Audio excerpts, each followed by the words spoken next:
Eh bien, bonjour à tous et bienvenue dans cette septième partie de la Mercedes AMG GT revue par Prior Design. Dans la sixième partie, on s'était quitté avec la mise en place du carbone.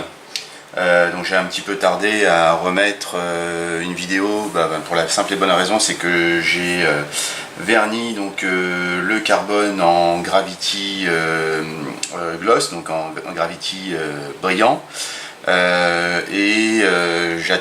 J'ai attendu une bonne semaine avant de masquer, puisqu'aujourd'hui on va voir le Gravity, le vernis Gravity coloris vernis mat. Pour la partie carbone qu'on s'était quitté, donc toute la partie ici a été vernie en brillant. J'ai attendu une semaine le temps que le vernis sèche bien à cœur. Je vais vous montrer avant le capot comment il est une fois verni. Ça n'a pas encore été poncé ni poli, y compris le toit au-dessus. J'ai attendu une semaine, pourquoi? Pour pouvoir ensuite bien remasquer sans avoir de problème après, pour éviter d'arracher ensuite le carbone avec le vernis si le vernis n'était pas sec à cœur. Donc c'est ce que j'ai fait. J'ai ensuite verni ici aussi la partie noire, donc celle-ci est masquée pour le moment puisque tout le reste de la carrosserie, la partie grise, va être en vernis mat. Et l'arrière aussi, donc ça a été c'était noir, ça a été passé au vernis Gravity brillant, et là c'est masqué, donc c'est pour ça que j'ai attendu une bonne semaine, le temps de séchage. Voilà, donc je vais vous montrer ce que ça donne au niveau du capot. Donc voilà, ça c'est le vernis Gravity brillant, donc il se passe très bien. Il suffit de suivre les instructions. Donc là pour l'instant le vernis, j'ai passé deux couches de brillant. Ça n'a pas été poli, ni poncé ni poli. Donc je passerai un petit coup de ponçage avant, parce qu'il y a une ou deux petites pétouilles, mais ça se voit pas beaucoup. Et ensuite je le polirai avec les trois compounds de chez Gravity. Voilà. Alors maintenant pour le vernis mat. Alors comme vous avez vu, j'ai 4 godets. Enfin, il y a le Gravity vernis mat. On va avoir besoin aussi du gloss. Je vais vous expliquer pourquoi. De l'activator, donc c'est le durcisseur en fait, et du thinner, donc tout de la même marque. Il vaut mieux pour éviter avoir des produits qui se mélangent entre eux, qui ne sont pas compatibles, et avoir une catastrophe. Donc quand vous allez sur le site Gravity, soit vous scannez ici, vous flashez le petit barcode là, le QR code, ou sinon vous allez directement sur le site de Gravity et vous avez dans l'onglet Clear Coat une table avec la possibilité de calculer le besoin que vous avez, et il vous donne le dosage précis par rapport au dosage que vous voulez effectuer. Donc moi ce que je vais faire, j'ai calculé pour 4,5 ml, donc je vais pas aller sur le site de Gravity parce qu'il est long à charger. Donc pour 4,5 ml de vernis mat, il me le calcule de la façon suivante. Donc j'ai besoin de 3 ml de vernis mat, 0,50 de thinner, donc de diluant, 0,25 de durcisseur et 0,75 de vernis brillant. Donc je pense que ça c'est Gravity qui vous le dit. Ensuite, comme je vous l'avais dit dans une précédente vidéo, ce vernis là, il a un temps de séchage de 6 heures. Et il faut le faire passer, il faut le passer en fine couche. Donc ce que je vais faire, je vais filmer en deux fois, parce que là on va pas attendre 6 heures. Je vais passer une première couche sur l'ensemble du gris, je vais attendre 6 heures, et là il est à peu près 14 heures, donc ce soir je vais repasser une autre couche de vernis mat, et je démasquerai le tout, si ça a séché. Sinon je vous montrerai le résultat. Ouais, je sais pas si on verra bien si j'arriverai, parce que comme le vernis sera pas encore sec, donc peut-être que je vous montrerai le résultat une fois une fois que le vernis aura bien séché, parce qu'il faudra ensuite redémasquer toute la partie que j'ai masquée en brillant, du vernis, du carbone en dessous. Voilà. Donc ensuite on a besoin pour ce coup là donc de 4 pipettes, donc plutôt des pipettes n'ayant jamais été utilisées de préférence, pour éviter d'avoir des problèmes après de mélange et que ça vous fasse un problème au niveau de la pulvérisation avec l'aérographe. Donc 4 pipettes neuves. L'aérographe que je vais utiliser, c'est celui-ci. Je l'utilise uniquement pour mon vernis, donc brillant ou mat. Donc c'est un Badger 150, et donc je vais mettre donc mon mélange dans le pot, et ensuite je viendrai donc fermer tout ça et passer mon vernis mat avec cet aérographe. Au niveau de la pression, j'en sais rien, je vais mettre du 20, je suis à 26, ça fait à peu près un bar et demi, plutôt un bar et demi.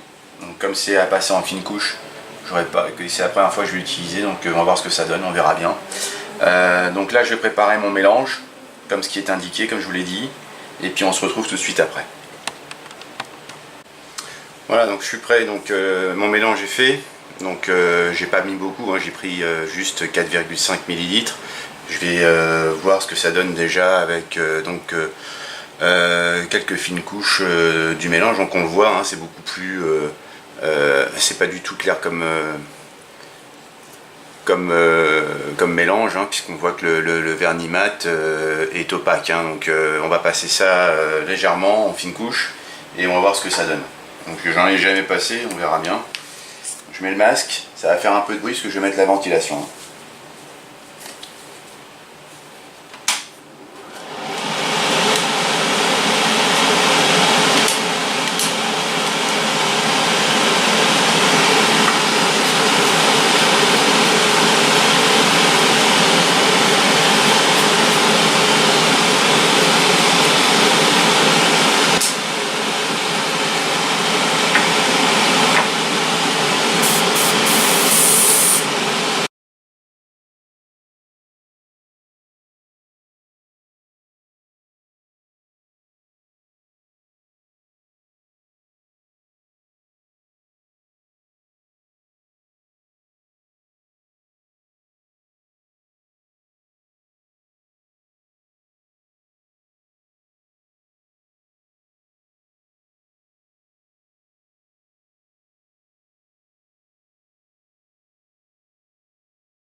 Bon, c'est vraiment très étrange parce que je sais pas, j'ai l'impression que le vernis en fait il fait des peluches. Alors je sais pas si c'est parce que une fois que je l'ai passé une seconde fois, ça me fait des traces blanches.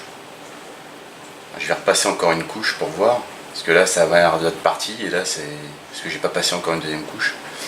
Mais c'est très bizarre comme vernis. Je sais pas, c'est la première fois que j'utilise ça, on verra bien. Peut-être qu'après, en frottant un petit peu une fois que c'est sec, les peluches partiront, mais là je suis assez déçu de la couleur, mais à moins que ce soit vraiment cette couleur là. Au final, on va attendre que le vernis sèche, j'en sais rien. Je vais réessayer.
On va laisser ça comme ça.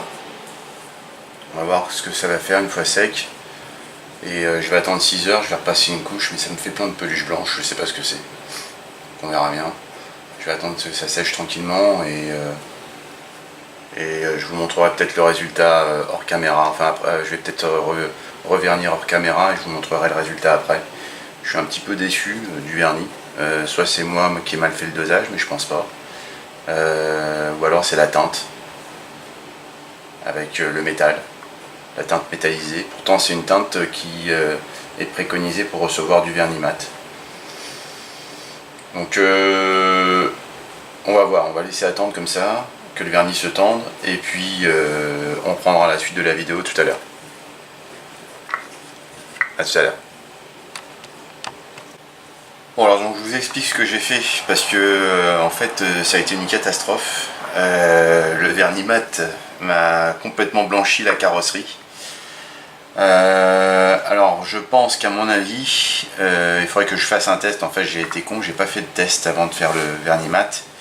Je pense que j'aurais dû tout vernir en brillant et ensuite masquer donc mon carbone qui devait rester brillant, et ensuite sur le vernis brillant passer le vernis mat. Je pense que c'est dû à ça. Maintenant je suis pas vraiment certain, j'ai pas fait de test.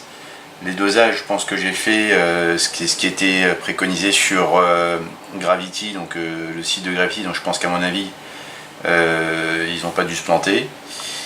Donc du coup ce que j'ai fait, vu que tout a blanchi, j'ai pris du vernis Tamiya de satiné, vernis TS79. J'en avais dans un godet donc, que j'avais décanté d'une bombe aérosol. Et du coup j'ai passé à bout de... j'ai attendu 2 heures, 2 heures et demie, c'était presque sec au niveau du vernis. J'ai passé deux voiles de vernis TS79. Ça m'a atténué le blanc. Mais bon, c'est pas tout à fait le résultat escompté. On dirait que ça peluche, je sais pas ce que c'est. Franchement, à vrai dire, je crois que je vais la laisser ça comme ça. Parce que c'est pas grave. On verra sur une cuillère. Il faudrait que je fasse un test de vernir en brillant et ensuite de passer un vernis mat par-dessus le brillant. Peut-être que c'est dû à ça, je sais pas. Pour protéger la peinture en fait. Alors est-ce que c'est aussi la compatibilité avec la peinture Zero Paint? Je pense pas, parce que j'ai déjà utilisé du vernis Gravity sur la peinture Zero Paint. Donc moi je vois que ça, probablement qu'il fallait tout vernir en brillant et ensuite passer à un voile, à 2 voiles de vernis mat, direct sur le vernis brillant, pour atténuer justement la brillance, et je vois que ça. Voilà, donc écoutez, je vais attendre gentiment que ça sèche, et je vais ensuite démasquer tout ça. Vous avez vu sur ma bande cache, là, tout est blanc. Donc je vous raconte pas, la carrosserie était devenue toute blanche. Alors voilà, donc j'ai préféré arrêter un peu le massacre et passer un vernis satiné. Ça se verra pas trop au final que c'est entre le mat et le satiné, donc c'est pas trop brillant non plus, ça choque pas. On a tendance à atténuer le blanc. Donc je vais démasquer tout ça, je vais attendre que ça sèche, démasquer tout ça, et je vous montrerai le résultat final. Voilà, donc je vous dis à tout à l'heure. Bon, ben voilà, donc j'ai démasqué le carbone ici. Ah, excusez-moi, je prends un petit café. Je suis pas content du résultat parce que le gris, je l'ai foiré. C'est tout poreux, c'est tout. On dirait que c'est de la laine. Je sais pas. Je pense qu'à mon avis, j'ai dû faire une connerie. J'aurais dû tout passer au vernis brillant et ensuite passer un coup de vernis mat là où il fallait. Donc ça m'apprendra pour la prochaine. Mais ce qui est dommage, c'est qu'elle était bien partie celle-ci. Donc on va la terminer tranquillement. Je crois que je vous montrerai une fois que j'aurai terminé le résultat final, parce que ça sert à rien, je continue à m'emmerder là-dessus. Bon voilà, n'empêche que elle a quand même une belle gueule. Ce qui est dommage, c'est que voilà, le gris escompté n'a pas été là. Ça a été raté. Donc je pense qu'à mon avis, pour ceux qui veulent la monter, soit ils font un test avant en mettant donc du vernis brillant et ensuite avec du vernis mat. Je pense que ça fera l'affaire. Moi j'ai fait une connerie, j'ai été en fait absorbé par le fait que c'était une peinture qui nécessitait un vernis mat, mais ce qui était indiqué sur la notice de chez Zero Paint. Mais je pense qu'à mon avis, il aurait dû peut-être préciser de vernir en brillant, ensuite de venir passer un vernis mat. Parce que pour ceux qui n'en ont jamais passé comme moi, voilà, je me suis fait avoir. Donc ça sert à ça aussi en même temps, ça sert à essayer. Bon, donc je vais pas continuer à la montrer en vidéo, je vais terminer et tranquillement, et je la passerai une fois, je ferai une petite vidéo une fois terminée, donc je suis désolé, mais voilà, c'est des choses qui arrivent. Voilà, elle aura quand même une autre gueule avec l'habillage au niveau des pièces qui vont devoir se rajouter ici, là, la calandre à l'avant, qui sera pas la même non plus, donc je vous montrerai une fois terminé, mais bon, c'est dommage, parce que le carbone était bien posé.